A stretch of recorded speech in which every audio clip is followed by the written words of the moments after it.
बोलिए परशुराम भगवान की जय। परशुराम जयंती के पावन अवसर पर एवं अक्षय तृतीया का महापर्व। अक्षय तृतीया का महापर्व, अक्षय तृतीया बोलते हैं जो 3 प्रकार का लाभ प्राप्त हो, 3 प्रकार के पथ प्राप्त हों और 3 देवी 3 देवताओं का आशीष हमें प्राप्त हो। ब्रह्मा विष्णु महेश, गुरु कृपा प्राप्त हो, इष्ट कृपा प्राप्त हो, माता पिता की कृपा प्राप्त हो और हर प्रकार से हमारे जितने भी देवी देवता हैं, हमारे जितने भी अधिष्ठात्र देवता हैं, हमारे जितनी भी नदियां हैं, हमारे जितने भी प्रपुंज हैं, हमारे जितने भी शास्त्र हैं, वो सभी उनकी कृपा हमारे ऊपर प्राप्त हो।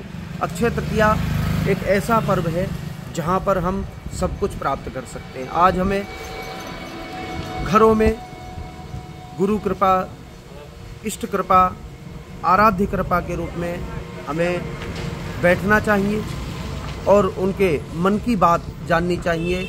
वो क्या चाहते हैं ऐसा विचार करना चाहिए। मन में ही जब मन को जवाब देने लगता है तो आत्मा संतुष्ट हो जाती है और आत्मा का मिलन परमात्मा से निरंतर बना रहता है। बस हमें आगे बढ़ने की आवश्यकता होती है, हमारे प्रश्नों की आवश्यकता होती है। हम प्रश्न क्या कर रहे हैं, हम प्रश्न कौन से कर पा रहे हैं और हमें उत्तर परमात्मा किस रूप में दे रहे हैं। किसी व्यक्ति के रूप में दे रहे हैं, हृदयान्वित रूप से दे रहे हैं, गुरु रूप से दे रहे हैं, आचार्य रूप से दे रहे हैं या हमें किसी अतिथि रूप में दे रहे हैं। आज का महत्वपूर्ण पर्व है। जो 1 माला का जप करता है उसे 3 मालाओं का फल प्राप्त होता है और आज का एक जन्म सफल होना मतलब 3 जन्म सफल होने जैसा होता है। तो आज प्रातःकाल से ही सब लोग लगे हुए हैं। प्रातःकाल से ही लोग श्री यंत्र का पूजन कर रहे हैं, ललितांबा का पूजन कर रहे हैं, भगवान परशुराम की जयंती मना रहे हैं। भगवान परशुराम जी ने कहा कि 4 प्रकार के ब्राह्मण होते हैं। ब्राह्मण जो ब्रह्म को जानता है, जो तेज को जानता है, जो ऊर्जा को संभालना जानता है, उसे ब्राह्मण बोलते हैं। भूसुर जो भूमि करता है, भूमि जैसे भगवान परशुराम ने भूमियाँ दान दे दी, उन भूमि को चलाने वाले, उन भूमि से जो भी अनाज है वो उत्पन्न करने वाले भगवान परशुराम जी ने सिखाया और ब्राह्मणों ने उसको आगे बढ़ाया। आज जो हम भोजन कर रहे हैं वो ब्राह्मणों की ही देन है।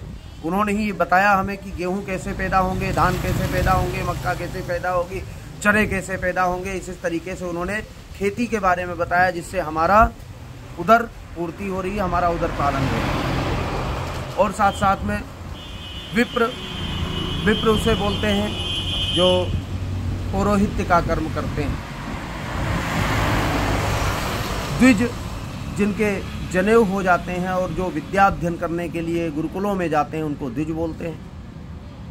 इस प्रकार से 4 प्रकार के ब्राह्मण। और एक बात और ध्यान रखना, भगवान श्री कृष्ण कहते हैं नान्यथैसा प्रसीदिति। भगवान श्री कृष्ण ने अर्जुन से कहा कि अर्जुन जो समय बीत चुका है, मतलब उन्होंने द्वापर में बोला था जितना समय बीत चुका है उतने समय में कोई भी राजा, कोई भी देश ऐसा नहीं हुआ जिसे ब्राह्मण के सहयोग की आवश्यकता ना पड़ी हो।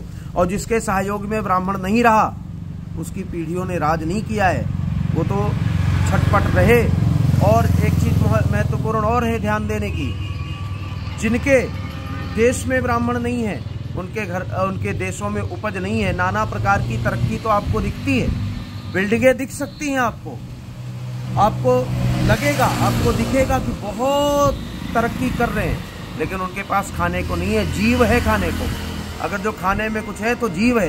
केवल बिल्डिंगों की तरक्की है, खुशियां नहीं है, प्रसन्नता नहीं है, आध्यात्म नहीं है, चेतना नहीं है, ऊर्जा नहीं है।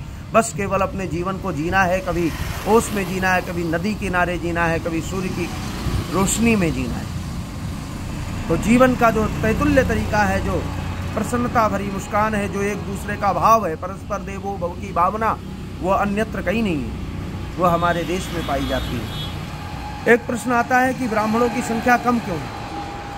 कहते हैं कि ब्राह्मणों की संख्या कम है। तो भगवान परशुराम जी ने कहा कि ब्राह्मणों की संख्या कम नहीं है। ब्राह्मणों की संख्या इसलिए कम होती है क्योंकि जो पुण्य करता है वही आगे जाकर के ब्राह्मण शरीर प्राप्त करता है। इसलिए कम होती है क्योंकि जिन लोगों ने पुण्य किए होंगे उन्हीं को ये शरीर प्राप्त होता है।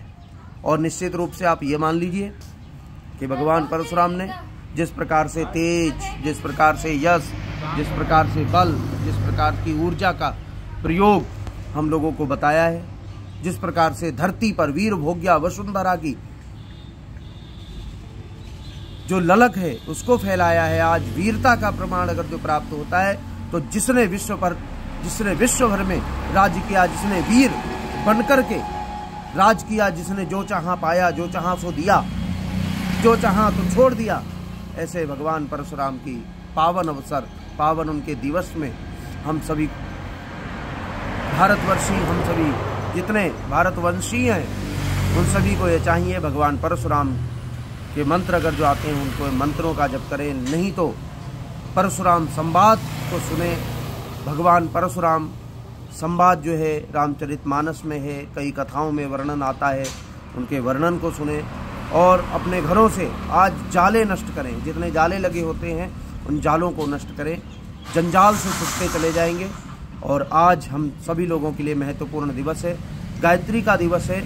खासकर हमें आज प्रतिज्ञा लेनी चाहिए कि हम कम से कम थोड़ा सा ही सही नित्य गायत्री का जप करें। आप देखेंगे एक साल में बदलाव नहीं, बहुत सारा बदलाव आएगा और एक साल में आप कहीं से कहीं अपने हृदय को, अपने आप को पाएंगे, अपने विचारों को पाएंगे, अपने आत्मबल को पाएंगे और अपने जीवन को पाएंगे। जिसलिए हम संघर्ष करते हैं वो संघर्ष पर विराम लगता हुआ दिखेगा। जय परशुराम, जय भारत माता।